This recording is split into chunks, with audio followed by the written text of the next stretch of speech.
I'm not gonna lie, I think you might be the guest that I have been most excited to have on. And that's not a knock on anyone else. I mean, I've had the opportunity to speak with some truly incredible people who do fantastic work and have really interesting stories.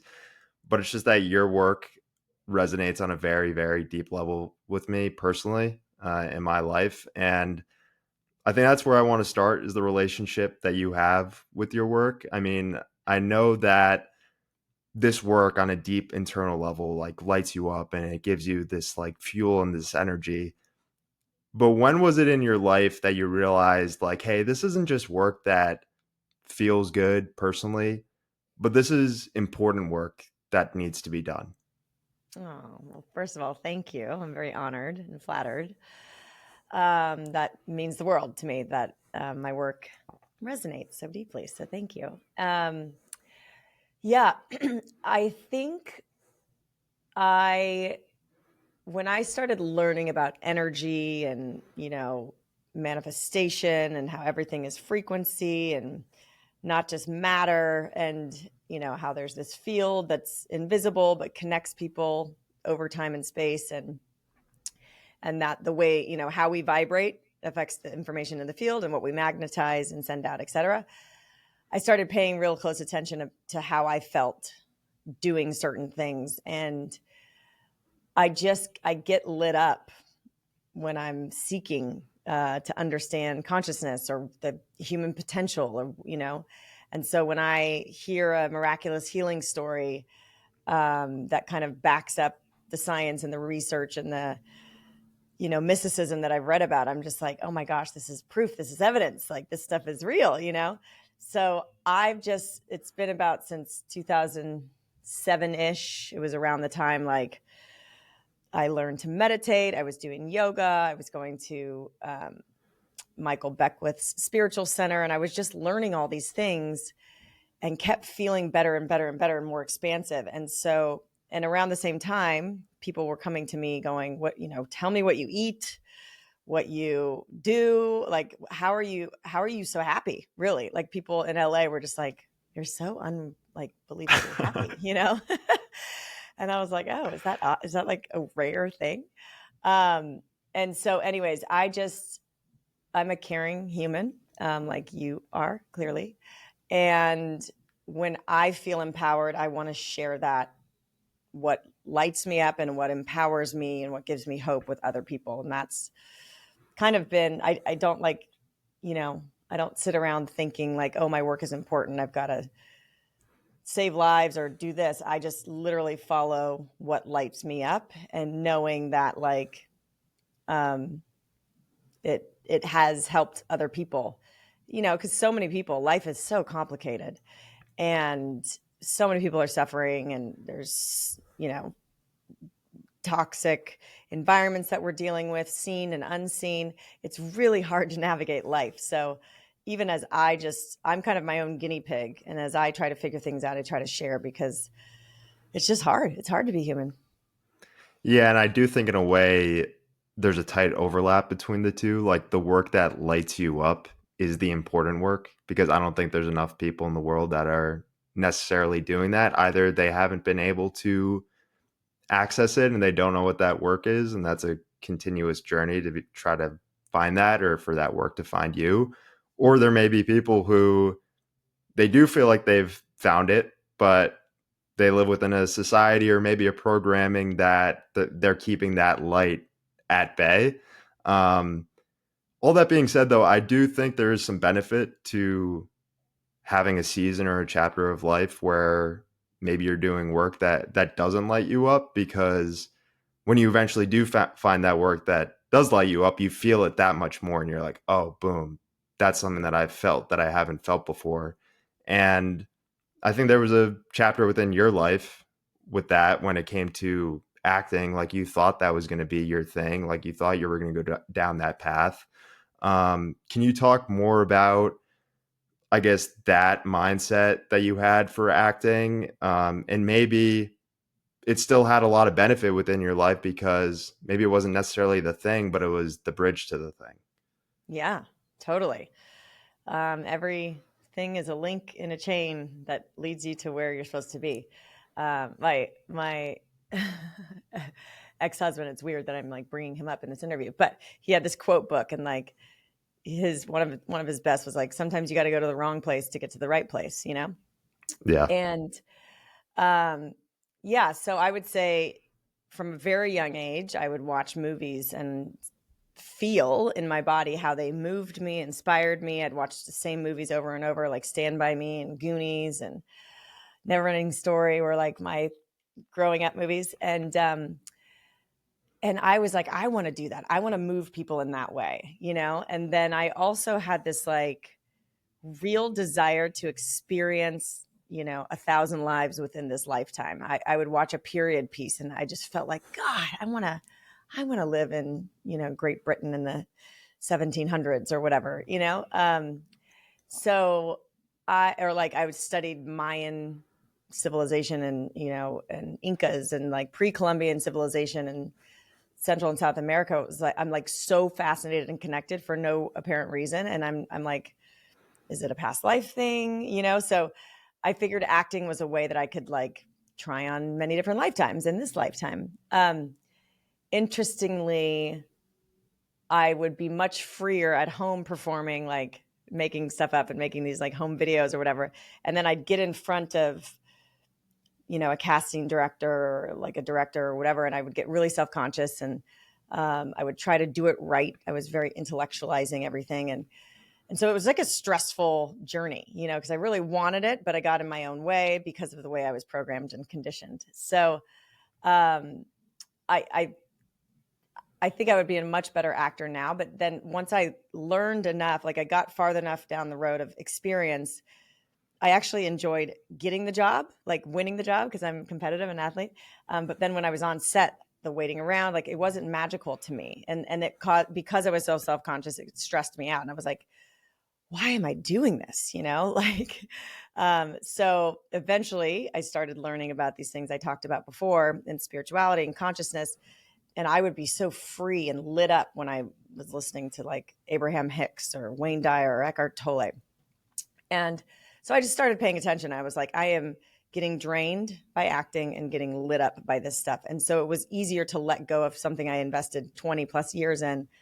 But like you said, I had lots of experience on camera, on sets, which led me to have the confidence to know how to tell a story, you know, and to be on the other side of the camera. So it did give me this great foundation. And my passion is still there in storytelling. I'm just not an actor in the movie. I'm, you know, writing the story.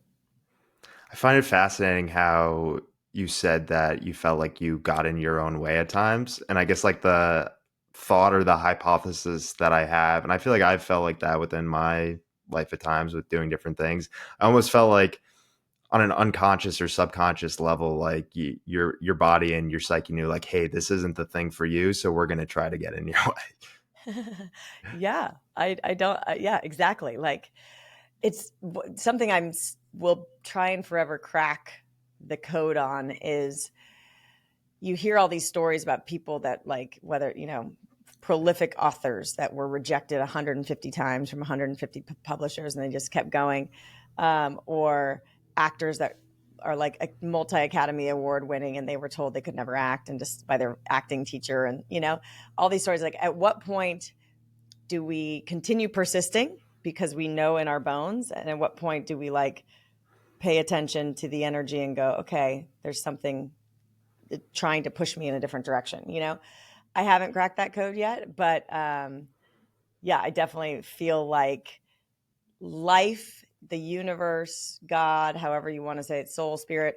Um, and also, I just had this experience at this darkness retreat. Like our bodies are intelligent and like given the space, you're healing automatically. And just like on the macro, life is pushing you down an avenue. Like you are here for a purpose to express gifts. And if you're not listening to life, or if you're not listening to your body, you're going to get whapped over the head until you do and you get back on track. So, I like how you said you were able to take your love for storytelling. You were able to develop it, and then that's what you took with you from acting. And I feel like within today's day and age, when it comes to the creative process, it looks a lot different than 10 to 15 years ago. And social media has been great where it's turned anybody who wants to be a creator into a creator, and anybody who wants to release something from their mind or their body into the world, you're able to do that. But I think where that gets a little soiled is that we get into this short form content creation, just sort of like speed and quantity rather than depth. And I feel like to a degree, like we've lost storytelling, especially from like a language standpoint. Like it's become content creation and being a content creator rather than being a storyteller. What are your thoughts on all that? Totally agree. I have a 6.5-year-old daughter, and obviously YouTube is a thing, and like these YouTube content creators, like these young multimillionaires, and it's just like wild to think about. And it's entertaining, but it's like jarring to the nervous system if you're really tuning in, because it's just like shouting and moving and and it's got to be more as our brain, as we're evolving or devolving, whichever way you want to look at it.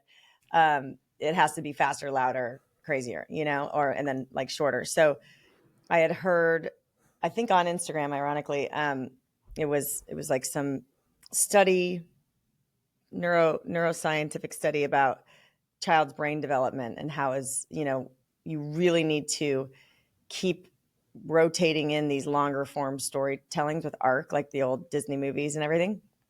Um, Otherwise, their brain's going to be so lopsided to this one, and their attention, it's just going to crush their ability to hold attention on something. So it's good to mix it up. So I was so grateful for that little piece of research, because I was like, okay. And then when I explain it to her, she gets it. So I'm not just like taking YouTube away. I'm like, this is, your whole brain is not going to develop unless you watch this other longer form. So I agree with you. And yeah, I feel like everything, you can't get deep in that short, fast, attention hooky format, and I feel intuitively like everything has an equal and opposite reaction. So like, I think we're seeing, people, this globalization and all these supply chain issues. And it's like, it's making people come back to this like local, seasonal, communal, village style, communities. And same will be with social media. People are going to start to reject it because they're going to tune into how they feel, and they're going to know that they're getting sick, and they're going to want to reconnect with nature and the natural rhythms of life. So I have hope for humanity, but yeah, I think I definitely, and also like the one thing I'll say about social media that I don't like is everything is pushing these content creators to be more sensationalized and fear-based. And that's just like not the way I operate or my messaging. Anything, I don't care if it's like ultimate truth. If it makes you feel, if it instigates anxiety or fear in your body, it's not the right message. Just period, end of the story. So that I'm not into at all. And I will not succumb to that need in order to get more followers. It's like, I'm just going to share things how I share, with the intention of helping people feel better and heal and like be more present. At the expense of missing the algorithm. That's fine with me. That's why I love your work. Yeah, I mean, media is created today to get a reaction out of you. It's meant to get some type of quick reaction out of you, or make, it's meant to convert, like, oh, how is this converting, rather than tapping into that deeper knowing of just like, okay, I'm trying to make somebody feel something. So getting into the work with your documentary, but also, I guess, tying it back to your acting, and I guess the mindset that you had with acting, like you were trying to make it as an actor, like that language of, okay, I'm trying to make it, like you had some success, but not to the level that you felt like you were going to get. And Yeah, nobody listening should go and search what I've done or watch it. It's not worthy. It's not worthy. we shouldn't watch Scissors. Mm. I mean, that's kind of my claim to fame. I played Sharon Stone as a young girl, that's like all you need to know. I screamed. I got hired for my scream, which I think is hilarious. That was my talent, was screaming. But yeah, I mean, if you want to watch Scissors, I think you should. It's a classic. I'm curious to know, like, so, like, that mindset that you had for like acting and trying to succeed, like, when you shifted into this new type of work that was more so on the energy, this feels good side of things, and like, you have the mindset of, okay, now I'm going to create a documentary. Like, going into that, what did like success feel like to you, or like what did it feel like you were trying to like accomplish? Like, do you feel like you still had that external type of success mindset at the start, similar to acting? I did. I mean, it kind of comes with everything I do. I just looking back, like I've always had huge aspirations for my life. I've Yep. worked since I was able to. I just wanted freedom in that way. And for so long, and I didn't actually wasn't even conscious of it, but like I was driven by trying to be significant and successful. That to me felt like it would solve all my childhood trauma and like dependence on other people and just anything that was trapped in my system. I was like, okay, if I can make it, then I will be free from suffering, And obviously, over time and maturity, that is not true. But so I do feel like when I started Heal, of course I wanted to like win festivals and win awards but um but the driving force was really just like I had to do it. It was such a weird knowing where it was like I can't not make this film. It just came to life through me. And it was just like, I don't know. I just had to say yes and had to do it. So the outcome was less important because I just knew that I had to do it. And yeah, and I have, I couldn't have imagined how much of an impact that it would have that it's had, So it's been such a blessing, but it's truly um when you just feel, and maybe that's what gives people the ability to persist even in the face of rejection over and over. It's like I just had such a deep knowing that this film needed to be made. It was almost like I was just like a channel to, whatever you believe in coming through me. One of my favorite quotes from your book is, you say, I felt an energy behind me that was beyond my own. That energy allowed me to surrender and trust that this documentary needed to be made, and I was just the messenger. What did that surrender look like in real life when you started working on the documentary and had the idea for it? Yeah. Um, it looked like feeling a lot of fear because I've never directed a film before. Joe Dispenza, Michael Beckwith, Marianne Williamson, these are all my Deepak Chopra, like they were all on much higher pedestals than me. And I was like, so the critical voice would come up like, who are you to make this film? Who are you to be this messenger? This is a big message. Who are you to tie all these people together? And so surrender looked like going, okay, well, but like I feel this thing, I feel this inspiration, I feel this calling in my heart. So I'm just going to say yes, like for um, lack of a better term, it's just like Jesus, take the wheel. Like, and I'm not like and this is no offense to anybody who believes anything. Like I'm not a Bible thumping. Like I think Jesus is an amazing master and mystical teacher and historical person. So that's why I wear this cross. It's just like energetically, I love his teachings and his life, and but I'm not into like organized religion and dogma in that way.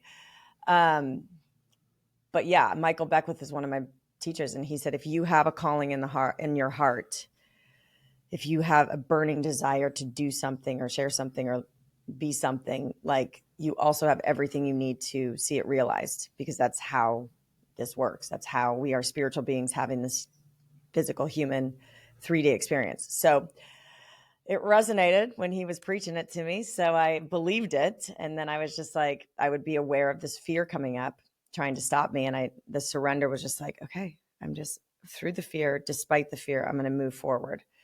And everything just kind of unfolded once I made that commitment. It seems like your work is more of a listening act than more so about thinking or creating. It is. I do get caught, like all humans, in the thinking, the spin cycle of thinking. But I'm really tuning into it. Started, you're right, it started as energy, like look, feeling like, even I would be running on the treadmill and I would notice my thoughts starting to think about something that was stressful, and I would immediately become tired, or I'd slow down, or like it felt very heavy. And then if I was running on the treadmill and I thought of like a win for that day, or like an email I got from Joe Dispenza, or something that I wanted, like I felt like I could run for another 2 hours, And I started paying attention to that. I was like, oh, wow, our thoughts really drain us or light us up. And so it is a listening act. And I've honed it over time. And then there's big periods where I completely forget, and you go off track. But that's my kind of next project, is all about feeling. So like heal was power of the mind and our subconscious beliefs, and how it affects our epigenetics and our ability to heal. And now I'm dropping into the body, and it's all about feeling, whether it's feeling emotion, feeling energy, feeling your intuition. So it's I mean, that's like the next project. So you nailed it. Yeah. What I find interesting about the documentary is how you've spoken about that while it's largely about physical healing, that wasn't necessarily the intention going into it. Like when you first started, what did you envision and how quickly did this new shape for the documentary take form? It's a great question. Yeah, I think when I first started, it was like co-creating with life. It was like, we can manifest the life of our dreams. And then more and more people around me were getting sick. And then like Joe Dispenza's healing story. Once I got the cast of characters together, it just became obvious that people needed to kind of wake up and not just like take the pill that their doctor was telling them to take. And like, especially when it comes to chronic illness. So medication, surgery, all of these things are extremely important and useful for life-saving acute situations. But for chronic illness, it's really often a lifestyle, a stress, a mindset, a environment thing. And so I just wanted to wake people up to that. And then the things that like got me really excited are these spontaneous healing stories, like Joe Dispenza consciously visualizing and walking through that exercise of healing his spine. Anita Morjani having a near-death experience. And I mean, she, to me, once I read her story, I was ready to do the film, because I was like, she is the poster child of possibility. Her physical body was so far gone. And then all that happened is she had a near-death experience, a shift in consciousness, a kind of like reconnection with the oneness, and got a full understanding that everything in her life, she had come from fear. And if you come from fear, you create dissonance and dis-ease and kind of air quotes like hell and suffering on earth. And if you come from love, which is what kind of we're made from frequency wise, and where we go to, where we came from, and where we go back to, according to Anita's NDE and millions of others, that resonates, then you can create heaven on earth. You can create and manifest a very amazing human experience. So, and when she had that shift in consciousness, she came back into her physical body, and within 3 weeks, everything came back online, and she's, cancer dissolved, lemon-sized tumors from her neck to her abdomen, everything healed and came back into alignment. And I like that. That is possible for everybody, in no matter what they're dealing with. And I want to continue to see that. I really want to see that with ALS. I want to see that in the toughest cases where we think there's no possibility. I think there's always possibility. What I find really cool about Anita's story is that I had somebody on my show, Dr. Eben Alexander. Not sure if you've heard of him or not, Yeah, yeah. but incredible near death experience as well. And very similar story about like love. Like he said, like that is the main takeaway that he took from that entire experience. Like everything is love. Mm-hmm. Yeah. And that's like, I've mentioned Jesus before. Again, this is like funny. But I just have like Jewish friends that have had these spiritual experiences, whether through psychedelics or whatever. They're like, Jesus appeared, and they're like, not really Jesus people, but they're like, Jesus is cool. Like he's a teacher, he's a master teacher. So if you just take him for his master, he's a master. So his whole language was love. His ability to see beyond judgment, that's love. And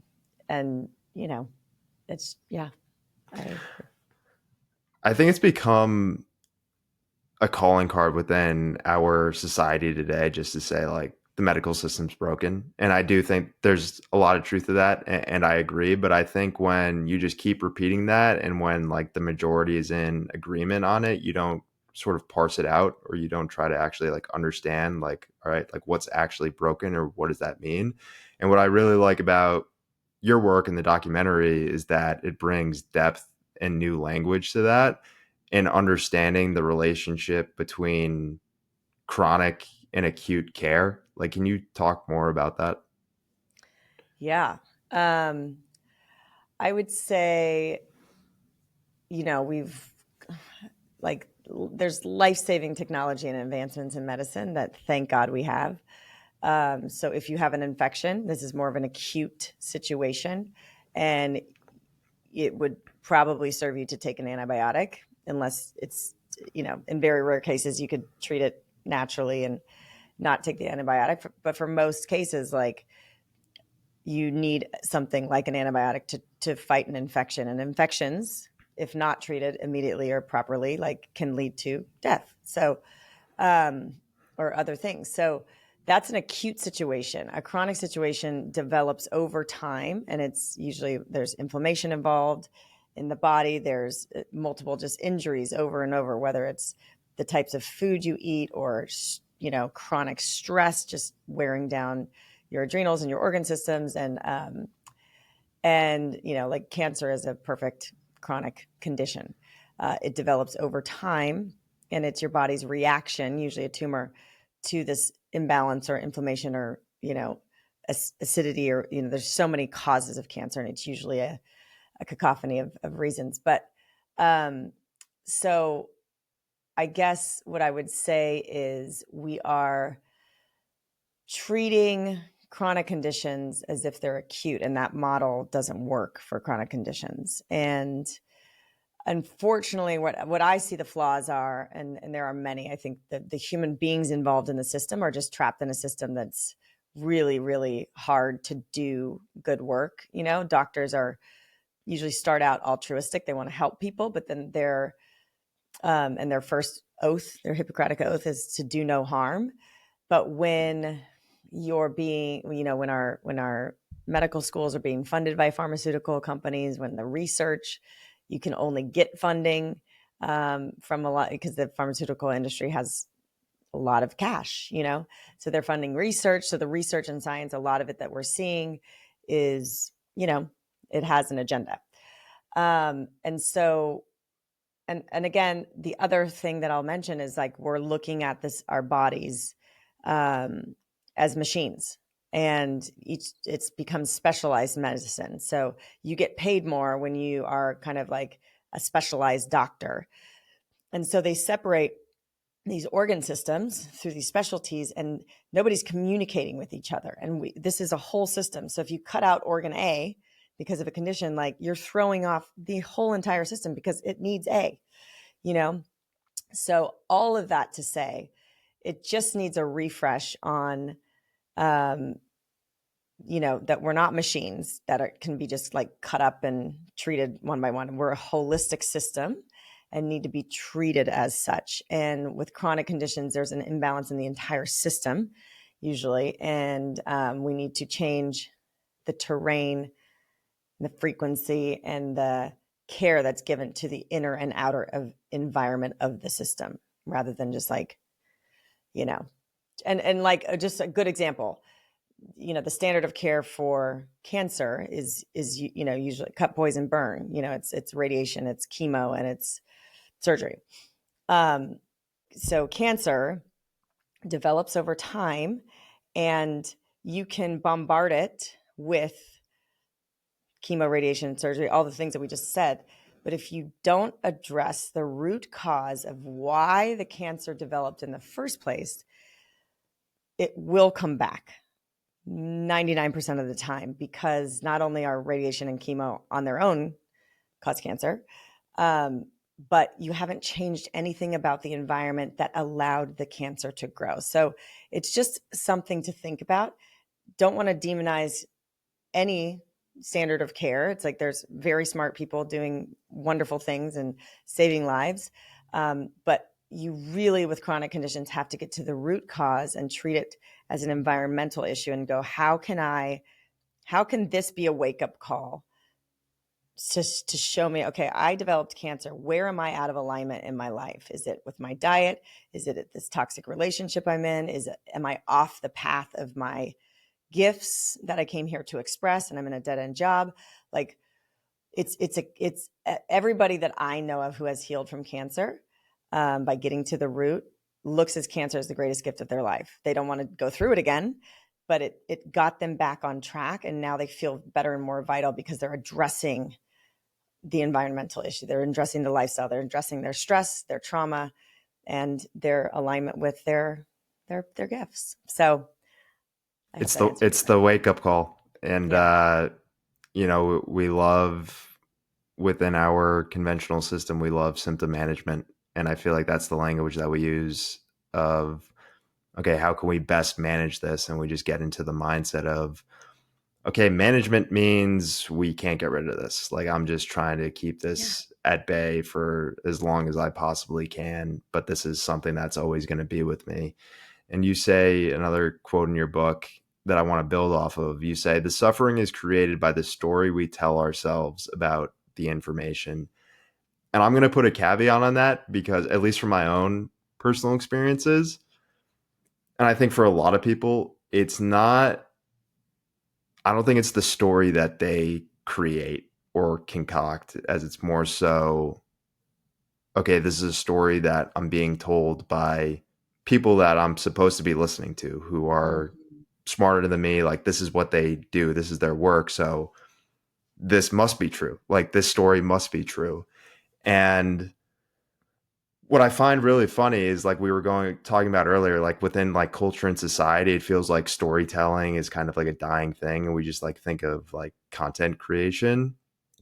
I think people need a greater appreciation for, in the medical space, like, storytelling is big within the medical space when it comes to creating narratives and perceptions. Like, we think of pain and suffering as like, okay, that's just like cold hard facts. Like, here's the information. This is why you're feeling pain. But it's like, no, like, narratives are being created around this. And it's like up to you to rewrite them to a degree. Yes, absolutely. Yeah, I love that. It's the story that you're buying into. And a lot of people don't know that there could be another story because they're listening to someone with, that they've given away their power to, for, you know, the right reasons. Like they went to medical school, we didn't. But I think back to your point about symptom management, it's the medical model. Doctors want to give their patients relief, but oftentimes, because of chronic conditions, the root cause is again a combination of things. And given the current insurance model, conventional doctors in the system only can afford to spend like 15 minutes with their patient. They can't possibly get the whole story of their lives to get to the root cause of the imbalance. And again, they're usually specialized. So they're like, okay, I have this drug, which will give you relief. The problem is you're giving relief to the symptoms. So liken it to your house is on fire. The smoke alarm is going off, driving you nuts. So the fire's not burning you yet, but there's a fire in your house and eventually it's going to burn the house down. Smoke alarm is the like piercing beep alarm that's giving you a headache and like driving you mad. And so Western medicine is like, when you just treat the symptom, the pain, and don't get into the underlying root cause, you're just turning off the smoke alarm. But that fire is still burning, and eventually your house is going to burn down. And so you turn off the smoke alarm, you give yourself the mental relief, but you've got to deal with the fire. And unfortunately, the conventional model doesn't have the time or the capacity to deal with the fire, which is why I love this rise of integrative and functional medicine, and naturopathic medicine, because they come at it from, okay, we may need to turn off the fire alarm just to like, I'll get our sanity for a bridge, take an antidepressant to get you through this period, do the chemo because it's a later stage. Like, we may have to turn off the fire alarm, but we also are quite aware that there's a fire burning, and that now that we have our sanity back, let's like use it as a bridge, and then go and find that fire and put it out with lifestyle medicine, emotional support, and everything else. So, And to attack that analogy from a different angle, I think like what you see, and it goes back to that cancer point of you saying like the people that you know that have healed from cancer say like this is one of the best things that's happened for me. Obviously, I don't want to go through it again. I don't want people to have to go through it, but this is one of the best things that's happened for me. I think you would say that, okay, like within the conventional system, it'd be like, okay, there's a fire and this is burning me down. But within that other type of perception and storytelling, it's like, okay, this is the thing that's actually going to light me up to a degree. And there's this other quote that I love from your documentary, Darren Weissman, Dr. Darren Weissman. He says, you've got to see the problem as the portal and recognize that these symptoms and stressors are meaningful and brilliantly intelligent in waking us up. And so I like the next question then becomes, how do you see it? Like, okay, how do we access that portal and how do we navigate through that portal? Not necessarily trying to escape it, but more so with like an explorer's eye. yeah. I mean, to me, it comes with a lot of trust, and like, I've read a lot of spiritual texts. I've had a lot of mystical experiences. So I felt connected. I've felt this knowing that truly the universe like is happening for us and not to us. So, and it's all intelligence, like, spirit, God, the universe, the cosmos, whatever, nature. There's an intelligence behind it that is far greater than we can comprehend in our small human limited minds. Which is, that's why like the planets, there's this order to the universe, right? It's organized by intelligence. And there's a dance, like there's of energy that's happening, right? So if the more you study these things, the more you have these experiences in your body that you're like, okay, I like that synchronicity, that was like miraculous and perfect. Like I could not have thought of that better, and to have those experiences over and over, you start to trust that life is happening for you. And then you're going through the dark night of the soul. You're going through the challenges. You're going through a health challenge, and it sucks and it's hell. But on the other side of it, if you can, most of the time in hindsight, you go, oh my God, that hell led me to my partner, my business partner, my romantic partner, so really trusting that these challenges, my house burned down earlier this year, and everything in it I owned. And I got the download like very early on. It was like liberation. Like I'm entering a new chapter of my life. And as beautiful as these things were, I'm like moving very quickly. Like I need to just kind of shed the energetic weight, and I did it in a community. So everybody, but that's how divine intelligence is. It's like everybody in the Palisades or in Altadena or in Lahaina, like, or in the Middle East, like everybody's having the human experience that they need for their soul's evolution is my belief. And, so I think trust in that. And I'm not perfect. I don't bat 1,000 with the trusting. There are days that I scream at the top of my lungs in my car and get frustrated and like, why, but then I have other days. I was just thinking about this today. Like I've had this like magical day today, and I get to hang out with you. It's even more magical.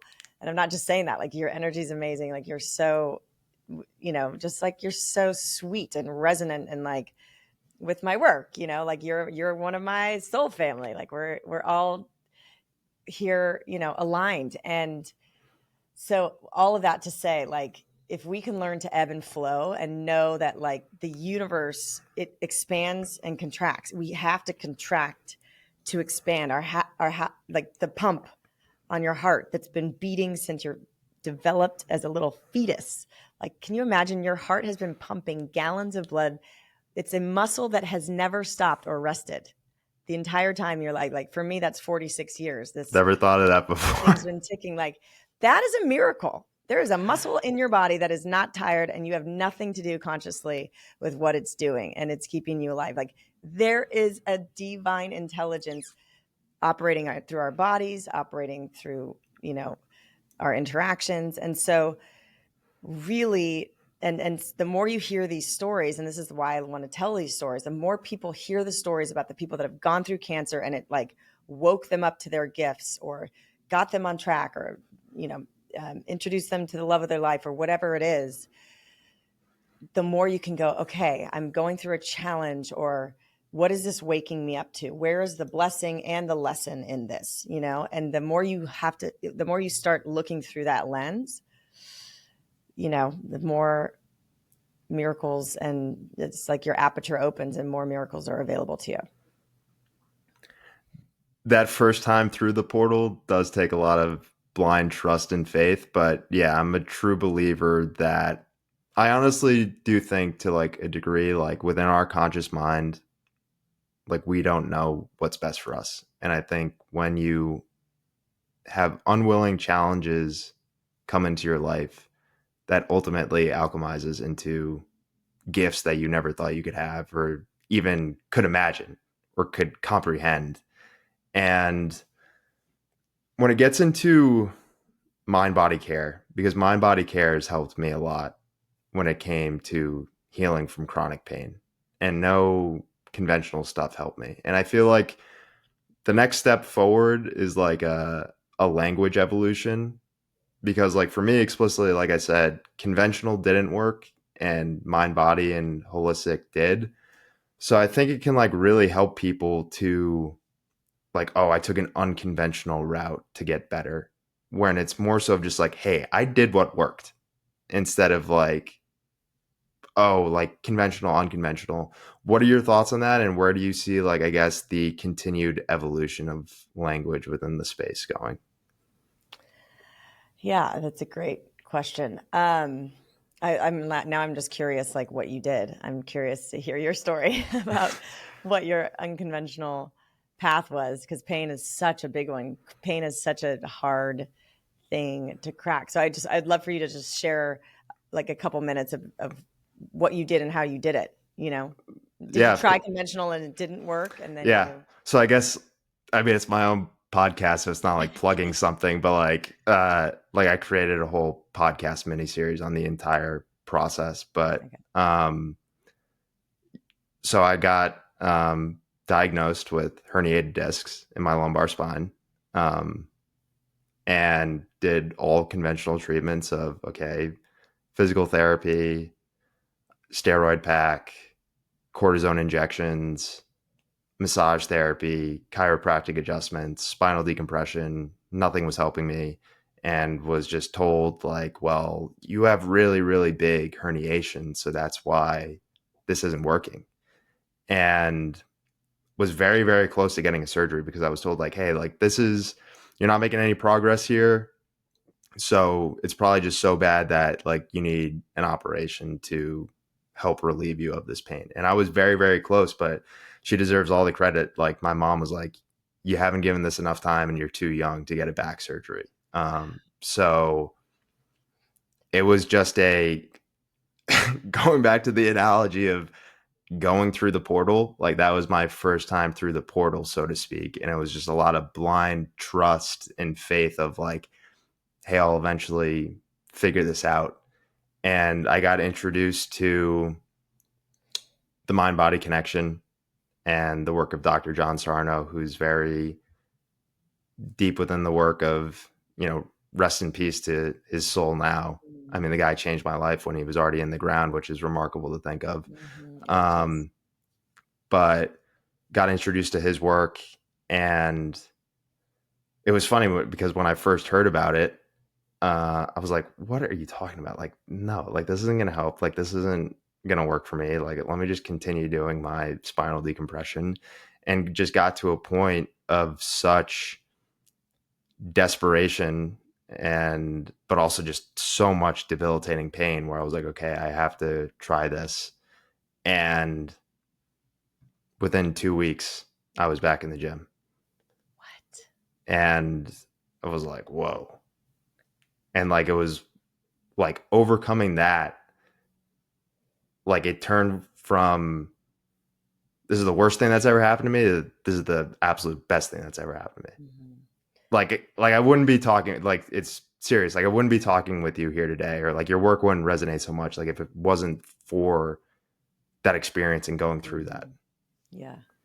Yeah. John Sarno's incredible. And he is so, that's so beautiful. And the portal is so scary. And then on the other side, you're like this, it had to be that intense to where you were, I Yeah. mean, pain is debilitating. Pain can make your mind want to leave the planet. And um, to have an angel like your mother have the wherewithal to be like, especially most moms just want their kids to have Yeah. relief, but she also had this like knowing and intuition that you were young and you are at your highest healing capacity because you're healthy otherwise. And I just think, yeah, I mean, my storytelling, my language, my formula is like combining people with how it works. Like John Sarno did that well, and then examples of it working for other people, so that people start to program a different belief and can hear a different, buy into a different story, right? So that's why I'm fired up about my work, because I want to keep giving people the education and the meaning of what's possible and why our bodies are so intelligent and why this field between us has information in it, and how what we do and think and believe affects the information that we're in, the life experience that we're attracting or creating. So yeah, all of that to say, like, I just think, and for anyone listening, their journey, like John Sarno went through something which compelled him to walk through the portal and then come up with this work and formula that changed the lives and continues to millions of people. So what if you're going through something, whether it's a gnarly divorce and a betrayal, a really scary terminal health diagnosis, like what if we start to look at it from the portal back, going, this is going to crack me open to do the purpose that I came here to do. And on the other side, so I think what your mom and you helped you to do is like, it starts with an intention, and it starts with feeling and listening to your body and going, you know what, the surgery doesn't quite feel right. I'm too young. I have too much life. I want more options and flexibility to do things. And once I have that surgery, I can't ever go back. So let's give it more time. I'm going to set the intention to find out this thing. So it starts with an intention, and it starts with looking at it going, okay, I'm walking through a fire here, but I know on the other side, this fire is a portal, and I will be into a new world where I like my purpose, my partner, my, you know, my greatest chapters are on the other side of this, and I just need to get through. So, yeah. Yeah. And it's a breaking, like it's a breaking down. And then you get to a point where it feels like a building up, where it's like, Mm-hmm. whoa, look at how things have just completely shifted here. And this goes back to that perception, like I was talking about briefly. Like you get to a point where you have this sense of faith and knowing, because for such a long time it was like, this is beating me down, this sucks, like why is this happening? And then getting to a point where I was like, oh wow, that was like a really beautiful experience. And you get into, I feel like, just a natural wiring, at least for myself personally, of like, well, if the perception changed, like this thing that like was really bad in the moment turned into something so beautiful, like how could I bring that same framing to anything else in my life again, of like, Mm-hmm. oh, this sucks, because it's like, well, maybe this is just supposed to happen and let me flow with it. Totally. That's what I'm experiencing now. And I feel like, I don't know if it's just because that's where my mindset has become, but in observing the world around me, it feels like there's like a frequency elevating and there's a pressure building that's like kind of forcing people out of lives that are out of alignment. Like the universe is organizing for us right now at a more rapid pace, and that could be very jarring for people. But when we have this lens, like like groups of people have been removed from my life, and it like I take a moment and it's like, ouch, that hurts. Like I don't want them to be gone, but I have to trust that there's a reason, and it's making space for something way more aligned, authentic, and loving. And so I am in that flow where it's just like feel the feelings, like ouch, and let them go. Like trust that there's an organization happening on your behalf and for you. And it's when we grasp, or when we are like push, or when we hold, that's when we're suffering. We really have to like stay present, stay trusting, and like lean into the connections that make us feel good, lean into the walks in nature or yoga or whatever makes us feel good, so that we can maintain this presence and resilience and flow in all of this kind of reorganization. Yeah, I mean, mind body care is so powerful, and I've felt that power, and I've seen it with other people as well.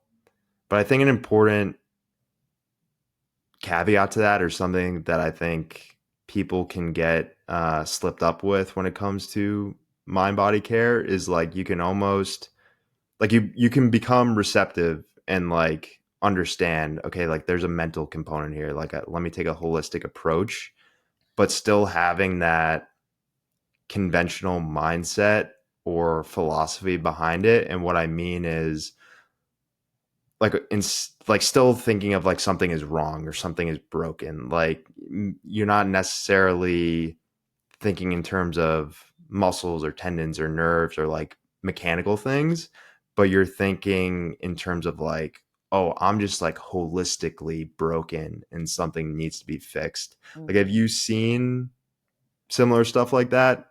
Do you like agree with that at all? I do. I mean, what I'm learning through like parts work and other things, like the root of healing is wholeness, right? And I feel like all healing is spiritual healing. So there's people that have massive spiritual healing, but then their body has run its course and they don't physically heal in this lifetime. Um, but to me, it's it really is starting to look at your journey as a remembering of our innate wholeness. And this society will have us think that we're not pretty enough, not tall enough, not smart enough, not thin enough, not fat enough, like whatever it is, not dark enough, not light enough. And to really come back to that, there's nothing to fix, there's nothing wrong, there's nothing broken. There's a conversation going on between you and your body, and it's a conversation, and it's trying it, like your body is your biggest ally. And think there's imbalances and things that are out of flow, but it's truly a conversation, and there's parts of you that just want to be seen, felt, and heard. And once we start to even a cancer tumor can be argued as your body trying to protect itself from this mitochondrial breakdown. So that's a different podcast, but but all of that to say, yes, it's there's nothing wrong, there's nothing broken, and there's nothing to fix. It's a conversation that we need to start listening to. So even, I mean, you said it before I even realized it, but yes, my work is all about it's about a listening and learning the language of this incredible system that is our human body and our human consciousness, and how to really keep that conversation in flow and open and loving and accepting of all of it. Language has been the biggest contrast that I've seen within the two types of care. Like when I was within the conventional medical system, it was all about pain management and specifically the word recovery. And it's not until I took a mind body holistic approach that the main word was heal. And that's largely why your work resonates so much. Like, wow, I love that the branding and the work behind this is around this word heal. And it's one of the most common questions that I ask a lot of people when it would resonate with them. What do you see the difference? Because I do think there's a difference. What do you see as the difference between recovery and healing? Mm. Oh gosh, that's a good question. I don't know. I don't know how to answer that question. I How can would give you, I what, can I can please give you tell my me your definition. difference. No, this is beautiful. So the way that I see it, and I guess it actually goes to what Joe Dispenza writes about in the forward of your book. The way that I see it, and this is going to like just the dictionary definition of recovery as well. Like I understand recovery as a return. So like we're thinking of our past self of like, okay, I'm trying to return to who I was before this happened. Like that's who I want to be. Like I want to be my past self. Like, oh man, like I want to get back to that person. Like I want to get back to that version of who I am. And it's like that person's gone. Like there's no going back to that person. Yes. So like recovery is a return, and I see healing as an introduction. Like it's an introduction to our highest self. It's who we're supposed to be. And Joe Dispenza says in the forward of your book explicitly, to heal is to, in a sense, become someone else. Mm-hmm. Yeah, that's so beautiful. I love that. Totally. Yeah, recovery. I don't want to go back. I want to keep expanding and spiraling, But that's the evolving. language that's Yeah, used. Like yeah, I'm trying to recover. yeah, yeah. We don't want to recover. We don't want to return to, Yeah. yeah. You I think love you that. do, but it's I guess you don't have an appreciation for that until you start to get a little taste of it. Like Mm-hmm. you are focused on returning, but then once you're able to, I guess, dip your foot in the water a little, then you're able to be like, okay, yeah, Mm-hmm. I am becoming somebody else. And like it was funny because I made a video on this once where, you know, like my doctor that I was working with at the time, you know, told me like, or it's just like what you commonly hear, like there's life before your back problems and there's life after. And I'm like, yes, that's completely true. It's just like life is so much better now. Like because this completely, you know, lit me up. Yeah, amazing. I know. Language is so powerful, and yeah, it's everything. Truly. And just I find it fascinating and just like continuing to use myself as like the subject here, I guess, because I do think going to like the storytelling component, like you can create macro level shifts by diving deep into the micro. Like a micro level story of somebody's personal experience can create like macro level shifts, I truly believe. And another quote from your book is, let's not wait for a devastating diagnosis to tap into our inner consciousness and live the life we're meant to live. And I guess I would like to disagree or devil's advocate on that a little. Like for my person, like I don't know if that's possible. Hmm. Like that pain was the source to be Yeah, able to get to that. yeah, I agree. I would love to know how. I mean, I would love to. Again, Anita Morjani's story is so transformative. It's this like miraculous shift of showing a physical body being as far gone as it. There's not a human being, including medical professionals, that would think that she could recover and survive. And she did with just a shift in consciousness. So how can we access that shift in consciousness without having to nearly die? You know, and it's the same with this. And I like and um, now that you're talking, yes, I agree. Let's not wait for a daunting diagnosis and let's do this. So again, intention. The more people that preventatively start to be curious and start to listen to their bodies, then maybe we catch whispers before they become shouts. Um, but I always say, like, to your point prior to this about the language of recovery, it's in cancer. I was so clear when I was starting to do heal that I wanted to shift the narrative around cancer, because society, there's so much fear that because we've conditioned society to conflate it with a death sentence. So people equate cancer with a probable death. And that's the narrative and that's the language that is used consciously or subconsciously in the conventional model. And I would say, let there be a death.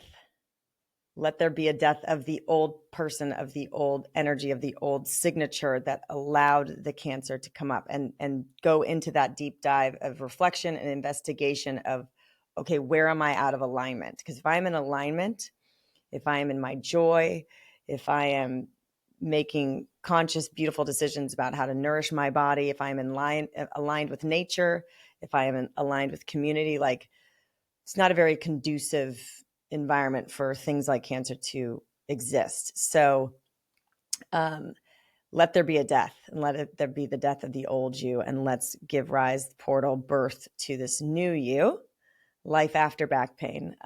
That's, yeah, healing into who we already are and meant to become. Kelly, I think that's a beautiful place to stop. I've thoroughly enjoyed the conversation. I mean, you've had a lot of podcast conversations over the years, both as a host and as a guest. I'm just curious to know,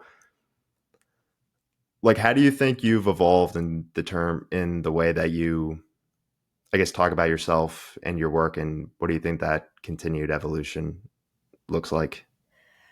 Well, as I get older and wiser and riper in my old age, no, I think that, I just give myself a lot more grace. Before I maybe would be nervous or like try to think of what I'm going to say, and I'm just, I want to be the opposite of dis-ease is ease. I want to do the best I can. There's days where I'm scrambling and failing, the energy's off and the astrology's off and my daughter's driving me nuts or whatever, like, or I didn't get sleep for 3 days and I'm not a great interviewer, or I'm not a great guest. And then there's days where I'm in flow and I'm whatever, and have grace with all of it, and really just continue to do the work to love and accept myself where I'm at. I've had to unwind a lot of perfectionism. I've had to unwind a lot of people pleasing. It's a work in progress. I'll probably be doing it till the day I die. So for me, the secret is really like self-acceptance. And again, I fail at this every day. There's days where I like hormonally maybe off and like spiraling on the floor thinking I'm the worst person on the planet, or so grace. And really, all of this work that I do, this personal development work, this exploration, this seeking, like, is to just come back into connection and love of myself, so that I can, when I can accept all of my humanness and my flaws and love them anyway, that's when I can show up and connect with you in a real way. Because, I have compassion for myself, and compassion for myself, I can have compassion with you. So it really does start with that connection and that, removing anything that's blocking you from loving you, you know? Beautifully put. Is there anywhere that people should go to learn more about you if they want to, or anything else that you would want to plug? Yeah. Well, first of all, I'm going to send your series, your back healing series, personal story, to my friend who I just had a conversation with last week. I had sent him Sarno's book Okay. years ago, but he's struggling right now with a similar crossroads, and he's got debilitating back pain and might have to do surgery and all these things. So, like, again, miracle, synchronicity. Your experience is going to help my very dear friend. So thank you. And yeah, so I would say Heal with Kelly podcast, wherever you get your podcast. Please have a listen. And if you resonate, like and subscribe and do all those things. And then on Instagram, we're at Heal with Kelly. And personally, I'm at Kelly Gores. And, reach out to me there, connect with me there. Awesome. Thoroughly enjoyed the conversation, like I said, and great talking with you. Thanks, Tim. You're awesome.